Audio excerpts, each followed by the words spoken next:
Hey there everyone, it's your NakedVaultDweller, and this video is a follow-up video on a legacy PTS patch that is potentially in the works right at the moment. So I'd really like for you guys to stick around and listen to it. I'm going to make it as short as possible. And just real quick, I just want to say thanks to all the people that have supported this channel up until this point. You guys are fantastic. This is an absolutely wonderful community and I'm glad to be part of it. I don't say that near enough as I should, but I truly do appreciate you. Okay, so with legacy weapons in their future, let's go. Okay, on November 10, 2022, Bethesda released an update to the playtest server that modified a number of legacies that were out there. Now I released a video that covered this pretty well. I'm going to put the link right up here if you want to go visit that. I'm also going to put that in the description. I encourage you to go watch that because I think I hit upon just about everything that Bethesda is trying to achieve. Fast forward 48 hours later and everything that I see on YouTube and Reddit sensationalizes the whole thing, and we don't even really know all the answers just yet. Now there's going to be people here that want to have legacies in the game, and there's going to be people here that do not want to have legacies in this game, and I understand both camps. I'm going to show you some poll data that I ran in our community tab. Normally I don't want to show poll data this early. It's not even been out for 24 hours, but I think it's a good sample of numbers that we can look at. Kind of gives an idea of how many people actually have legacies versus how many people who do not have legacies. And as you can see, there's a smidge more non-legacy users out there than there are legacy users. And before anybody says that these numbers might be skewed, I just need a numbers person to maybe comment down below and just say that, you know, the sample number that we're using, which is around 1500 right now, is a good sample to use. Survey says, so more than half of the Fallout 76 players that are out there today do not have legacy weapons, and I get that. I mentioned before in a previous video that I have legacy weapons as well, but I really don't have any sweat equity into those weapons, but there's a lot of players that do. So for people that have legacy weapons versus the people that do not have legacy weapons, there's some things that you want to take steps in doing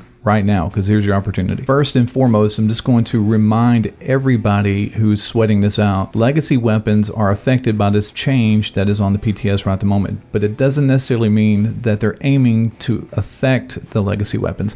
They're looking for the hacked weapons. Now I totally get that you may disagree with that, but ultimately that's what they're saying, so we have to go with what they're saying. Next, if you have a legacy weapon and you want to hold on to it, if they are looking to get rid of the legacy weapons and they want to see what kind of responses they're going to get from the community, you need to show up inside the Fallout 76 PTS bug reporting and let them know which weapons you're having troubles with. So if you have a Gatling plasma that doesn't have explosive damage on it any longer, and you need to let them know that so that they can accumulate all the things that are happening, including the stuff that's happening to legacy weapons. And players, if you want legacy weapons, or if you do not want legacy weapons inside the game, you really need to be showing your voice right now in the Bethesda Discord server. Now with all that being said, I have a potential solution where everybody can walk away happy, including Bethesda. First off, get rid of all the hacked items that are in the game. Do what you got to do to get rid of those. Get rid of armor, get rid of accessories, get rid of weapons, get rid of them all, because I'm not an advocate for them in the very least. And I think that you will find that the rest of the gaming community for Fallout 76 also feels the same way. Now with that being said, I'm going to reference another game. I don't like doing this normally, but I'm just going to point something out. If you go to Fortnite, there's two different modes here. There is a build mode and there's a non-build mode. I would never ever touch this game ever if there was not a non-build mode. I don't like it, don't ever want to be part of it, but on the occasion when I'm feeling crafty enough, I go and play this game in the non-build mode. And yes, I do confess, I do play Fortnite from time to time. It's actually a good distraction from Fallout 76. And if you go to my TikTok, you'll see nothing but Fortnite stuff in there, which is not a whole lot, but I mean, I'll enjoy doing it. Now check this out. If you go to my custom servers, I can actually turn all the legendary effects off on all the weapons I have on my custom server. And as you can see, this is just as simple as hitting this arrow and turning it on and off, then launching the server. When we select play, when we play Fallout 76, this screen that we have here has four sections. We have adventure mode, private mode, we have a custom world, and then we have our own custom worlds. Bethesda, this page can be loaded up with as many worlds as you want to put in here. And what I suggest is a purist world, regular adventure world with no legacy weapons in it, and then a legacy weapon world. And then you can go on to another custom world where, you know, everybody can go in and do their custom stuff for camps and things, and then your own personal custom world. Let the players decide which worlds they want to play in. So the players that do not have legacy weapons can go in and play on a non-legacy world, or if they want to play as a purist, they can load into an adventure world where there's no legendary effects whatsoever on any weapons or armor, which is very appealing to me. Either way, all three types of players are represented in the different adventure modes, with one more thing that Bethesda will have to do on the legacy adventure mode, which is either make the legacy mod craftable for people or make it so that legacies drop again. Because if you're looking to checkmate the black market on the sale of legacy weapons, then you're going to have to make it available to everyone, at least in this game mode. In the other two game modes, just rip it out. Look, this is not an easy pill for anybody to swallow, and I totally get that, which is why I'm encouraging everyone that's listening to this video to go to Bethesda's Discord server and let them know how you feel about legacy weapons, whether you like them, whether you don't like them, whether we should have different game modes, or how that should be supported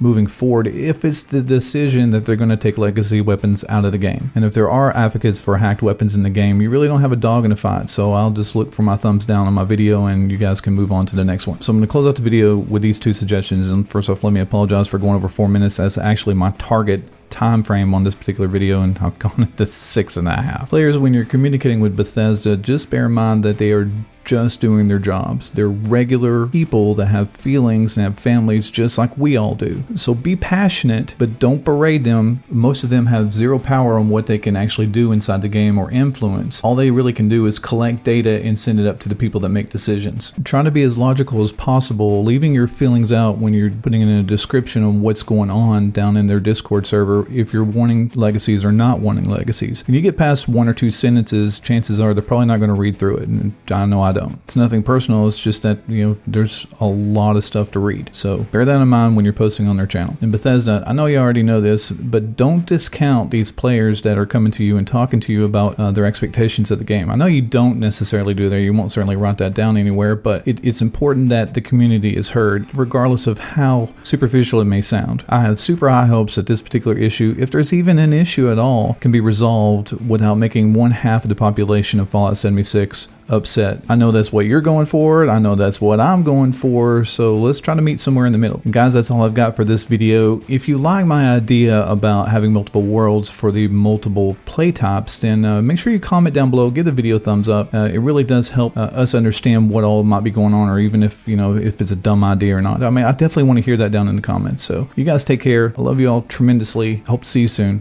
Bye-bye. Oh, how nice it is to be finally out in the great outdoors where I could see nature. And what?